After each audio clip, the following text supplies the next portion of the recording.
വീട്ടിലൊന്നും ചെയ്യാൻ പാടില്ലാത്ത സംഗതിയാണ് ഈ ഉപദേശം. വീട്ടിൽ ഉപദേശം മനുഷ്യന്മാർക്ക് ഇഷ്ടമല്ല. ഞാൻ കുട്ടികളോട് ചോദിക്കും, നിങ്ങൾക്ക് അമ്മയും അച്ഛനും ചെയ്യുന്ന ഏറ്റവും ഇഷ്ടമുള്ള കാര്യം എന്തായിരിക്കും പിള്ളേർ പറയാം? ഉപദേശം ഇഷ്ടപ്പെടില്ല. ഉപദേശം നിർത്തണം, നിർദ്ദേശം കൊടുക്കാം. ഈ ഉപദേശം എന്തിനു തുല്യാണെന്ന് അറിയോ? പറയട്ടെ, ഉപദേശം എന്തിനു തുല്യാണെന്ന് പറയട്ടെ. എന്നോട് പിണങ്ങൂല്ലല്ലോ? അത് വേണ്ട, അത് പറഞ്ഞോട്ടെ.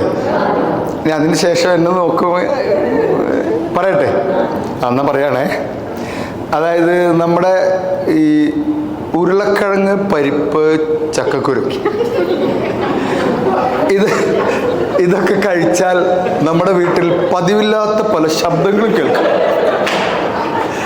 ചിലയിടത്ത് വെടിക്കെട്ട്, ചിലയിടത്ത് പാറ പൊട്ടിക്കുന്ന, ചിലയിടത്ത് കളകളാരവും ഒഴുകുന്ന, ചിലയിടത്ത് ടയറിന്റെ കാറ്റ് പോയതുപോലെ. മനസ്സിലായല്ലോ? അപ്പോൾ ഇതിന് തുല്യമാണ് ഉപദേശം എന്ന് വെച്ചാൽ, ഇത് വിടുന്ന ആൾക്ക് മാത്രമേ സുഖം ഉണ്ടാവുള്ളൂ, കിട്ടുന്ന ആൾക്ക് ഒരു സുഖം ഉണ്ടാവില്ല.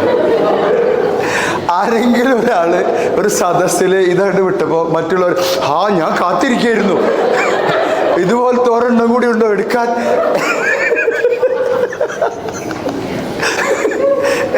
ഇനി പുറത്തിറങ്ങിയിട്ട് എന്നെ നോക്കിയിട്ട് എന്തോണോ ഈ പറയുന്നത്, ഇതാണോ മോട്ടിവേഷൻ എന്ന് പറയരുത്.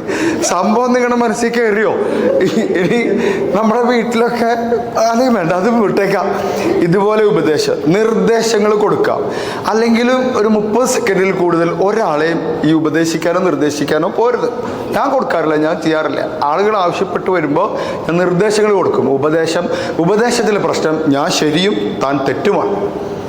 നിന്റെ സ്ഥാനത്ത് ഞാനായിരുന്നെങ്കിൽ എന്നാണ് പറയാം. നീ അങ്ങനെയല്ല, ഇങ്ങനെയുള്ള ശരിയും തെറ്റുമാണ് ഉപദേശത്തിൽ, അല്ലേ?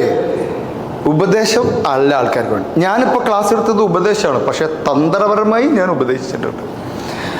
ഓക്കെ, അതെ. കോട്ടിട്ട് വന്ന് ഈ വക വാർത്തയുടെ പറയാൻ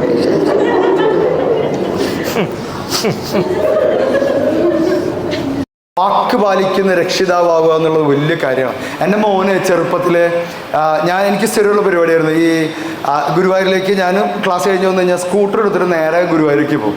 അപ്പോൾ ഇവന് 4-5 വയസ്സുള്ളപ്പോൾ ഇവനൊരു ദിവസം ഓടി വന്നിട്ട് എൻ്റെ ബൈക്കിൻ്റെ മുകളിൽ കയറിയിരുന്നു. അപ്പോൾ എനിക്കാണെങ്കിൽ ഒരാളെ കാണാനുണ്ട്. അപ്പോൾ ഇവൻ അപ്പു എന്ന് പറഞ്ഞു. അപ്പോൾ എൻ്റെ ഉമ്മ ഉപ്പ കുറച്ച് പേരൊക്കെ ഇങ്ങനെ ചുറ്റും നിൽക്കുന്നുണ്ട്. എനിക്ക് ഇവനെ അപ്പോൾ കൊണ്ടുപോകാൻ നിവൃത്തിയില്ല.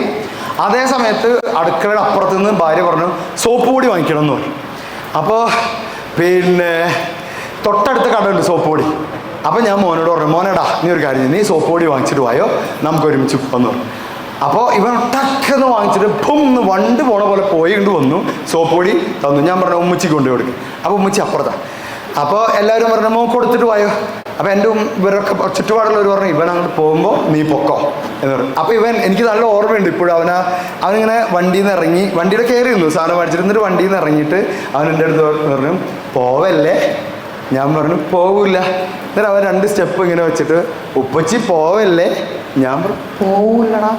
എന്നിട്ട് അവൻ അകത്തേക്ക് വീടിൻ്റെ ഉള്ളിലൂടെ വേണം പുറത്തേക്ക് പോകാൻ. വാതിലിൻ്റെ അവിടെ ഇങ്ങനെ മറഞ്ഞിട്ട് അവനെ വീണ്ടും തലയിട്ടിട്ട് ഉപ്പച്ചി പോവല്ലേ. ഞാൻ പറഞ്ഞു പോവില്ല. അവനായിട്ട് മറിഞ്ഞപ്പോൾ ബാക്കിയുള്ളവരൊക്കെ എന്നോട് പറഞ്ഞു പൊക്കോ അവൻ വരുമ്പോൾ വാതിലടച്ചോളാം, അല്ലെങ്കിൽ ഞങ്ങൾ സമാധാനിപ്പിച്ചോളാം. പക്ഷെ ഞാൻ എന്ത് ചെയ്യണം പറ? ഞാൻ പോയില്ല. കാരണം അവിടുന്ന് ഞാൻ പോയാൽ അവൻ അതവിടെ കൊടുത്തിട്ട് ആ സോപ്പ് പൊടി കൊടുത്തിട്ട് എൻ്റെ കൂടെ വരാൻ വേണ്ടി ഓടി വരും. ഓടി വന്നിട്ട് വാതിൽ തുറക്കുമ്പോൾ എന്നെ കാണൂല. അപ്പം അവൻ്റെ മനസ്സിലേക്ക് വരുന്ന രൂപം അല്ലെങ്കിൽ അവൻ്റെ മനസ്സിലേക്ക് വരുന്ന ചിന്ത എന്തായിരിക്കും? ഇയാൾ വാക്ക് പറഞ്ഞാൽ പാലിക്കുന്ന ആളല്ല, ഈ മനുഷ്യനെ വിശ്വസിക്കരുത് എന്നല്ലേ മനസ്സിലേക്ക് വരിക. ഞാൻ വാക്ക് പറഞ്ഞാൽ പാലിക്കുന്ന ആളാവുക എന്നുള്ളത് പാരൻറ്റിങ്ങിൽ വളരെ പ്രധാനപ്പെട്ടതാണ്.